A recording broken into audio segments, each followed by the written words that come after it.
Selamat pagi, salam sejahtera dan salam jumpa kembali para pendengar firman Tuhan dalam renungan harian pekan kelima masa biasa Rabu 7 Februari 2024 dari channel Suara Sabda dimanapun berada.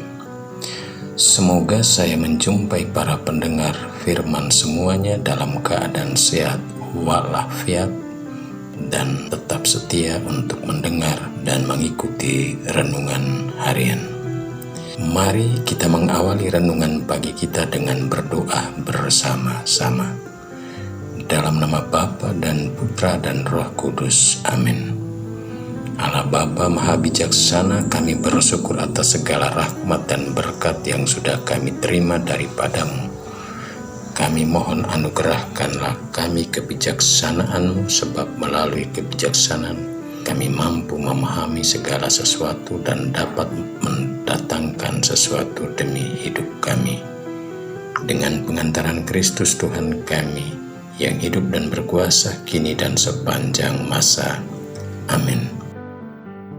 Bacaan suci sebagai inspirasi untuk renungan Suara Sabda pagi ini saya ambil dari kitab pertama Raja-Raja bab 10 ayat 1-10 dan dari Injil Markus bab 7 ayat 14-23. Tuhan bersamamu dan bersama rohmu. Inilah Injil suci menurut Santo Markus. Dimuliakanlah Tuhan. Pada suatu hari Yesus memanggil orang banyak dan berkata kepada mereka, "Dengarkanlah aku dan camkanlah ini. Apapun dari luar yang masuk ke dalam seseorang tak dapat menajiskan dia. Tetapi apa yang keluar dari seseorang itulah yang menajiskannya.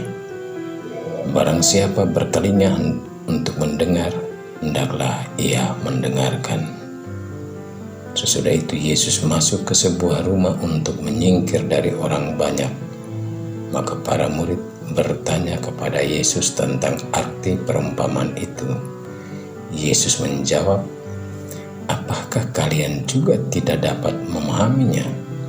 Camkanlah, segala sesuatu yang dari luar masuk ke dalam seseorang tak dapat menajiskan dia, karena tidak masuk ke dalam hati, tetapi ke dalam perutnya lalu dibuang di jamban." Dengan demikian Yesus menyatakan semua makanan halal. Yesus berkata lagi, "Apa yang keluar dari seseorang itulah yang menajiskannya.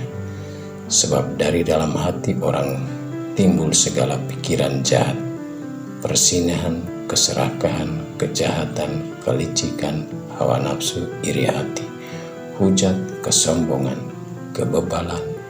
Semua hal-hal jahat itu timbul dari dalam dan menajiskan orang."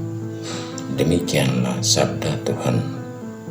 Terpujilah Kristus. Tema renungan pagi ini saya beri judul, "Apa yang keluar dari seseorang, itulah yang menajiskannya." Bapak Ibu para pendengar firman, Injil yang kita dengar dan renungkan dari Suara Sabda pagi merupakan lanjutan dari penggalan perikop di hari kemarin yang berbicara soal manah yang disebut najis berdasarkan adat istiadat Yahudi dan manah yang tidak najis berdasarkan hukum ilahi. Dalam kaitan dengan najis dan tidak najis, Yesus dalam pengajaran tentang hal ini menurut warta penginjil Markus adalah terletak pada dua hal berikut. Pertama, segala sesuatu yang masuk dari luar ke dalam diri seseorang tidak akan membuatnya najis.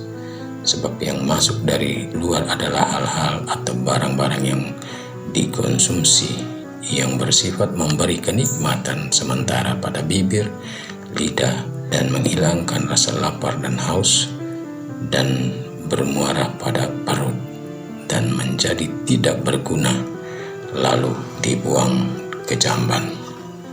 Kedua, segala sesuatu disebut najis dan membuat seseorang itu menjadi najis adalah segala sesuatu yang keluar atau datang dari dalam, seperti pikiran hati tentang orang lain, tutur kata kita yang buruk, iri hati, hawa nafsu, nafsu jahat, dan lain-lain yang kotor, kasar, dan menyakitkan dan membuat orang tersakiti hatinya. Bapak Ibu para pendengar firman Tuhan, karena semua itu keluar dari hati. Mengapa? Sebab hati menjadi sumber segala yang baik dan juga yang tidak baik. Jika hati seseorang baik tentang orang lain, maka tidak akan membuat seseorang itu menjadi najis.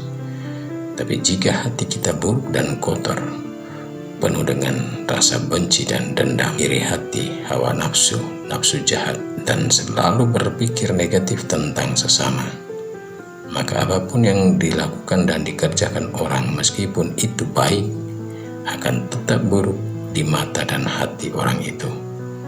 Inilah oleh Yesus yang akan membuat orang itu atau kita menjadi najis dan kotor atau berdosa.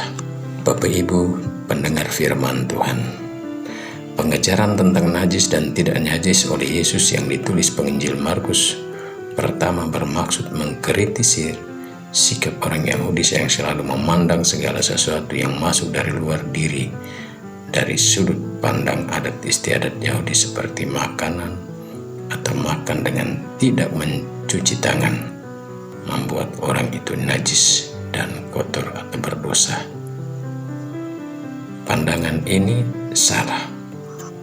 Kedua, dengan pengejaran itu Yesus meluruskan pandangan mereka dan memberi pandangan baru, serta mengingatkan kita orang Kristiani dengan bahwa yang membuat seseorang atau kita sendiri menjadi najis, kotor dan berdosa adalah apa yang keluar dari dalam, yakni dari hati kita, dan bukan yang masuk ke dalam perut kita.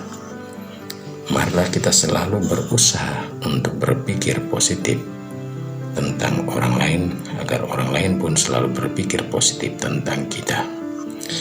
Jika selama ini kita selalu dan sempat berpikir negatif tentang sesama, hendaklah kita bertobat dan dengan rendah hati minta maaf kepada orang yang pernah kita sakiti dengan pikiran dan hati, tutur kata, rasa benci kita yang buruk, kotor, dan penuh dendam.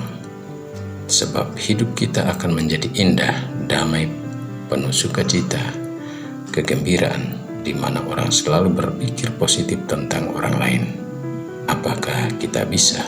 Pasti bisa, kalau ada kerendahan hati dan kemauan. Sebab di mana ada kemauan, di situ ada jalan keluarnya. Semoga. Amin. Marilah berdoa. Allah Bapa yang Maha Luhur, puji syukur kami haturkan kehadirat-Mu atas sabda yang sudah kami dengar dan renungkan. Sucikanlah hati kami agar siap sedia membawa kebaikan, kedamaian, kerukunan dalam hidup dan karya kami. Demi Kristus Tuhan kami. Amin. Tuhan bersamamu dan bersama rohmu. Kita sekalian, semua orang yang kita doakan, yang kita janjikan doa, yang mengharapkan doa dari kita, perjalanan kita ke tempat-tempat kerja, orang-orang yang kita jumpai di perjalanan, orang-orang yang bekerja bersama kita hari ini, dan orang-orang yang bekerja di rumah-rumah, senantiasa dilimpahi dengan berkat Allah yang Maha Kuasa, Bapa dan Putra dan Roh Kudus. Amin. Selamat beraktivitas, Tuhan memberkati.